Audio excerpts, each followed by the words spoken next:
Hi guys, and welcome to How to Maximize. For today's video, I will show you how to use Progress Bar on Monday.com. To start, open your internet browser and head on over to Monday.com. Make sure you are logged in as well. In here, you'll see a status bar.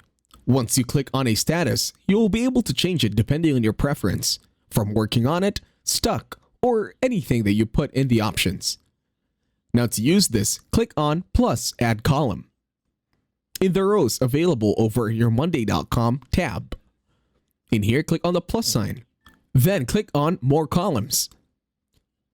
Once you are now in the column center, in here you can choose different aspects that you can add in your Monday.com.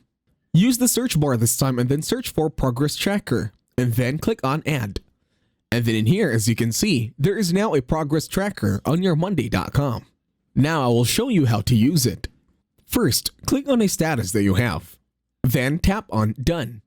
As you can see over here, the progress is now at 100% every time I click on Done. And as you can see, every time I click on Done, the progress will now be 100%. And that's it. Thank you very much for watching. Please leave a like, share, and subscribe to the channel.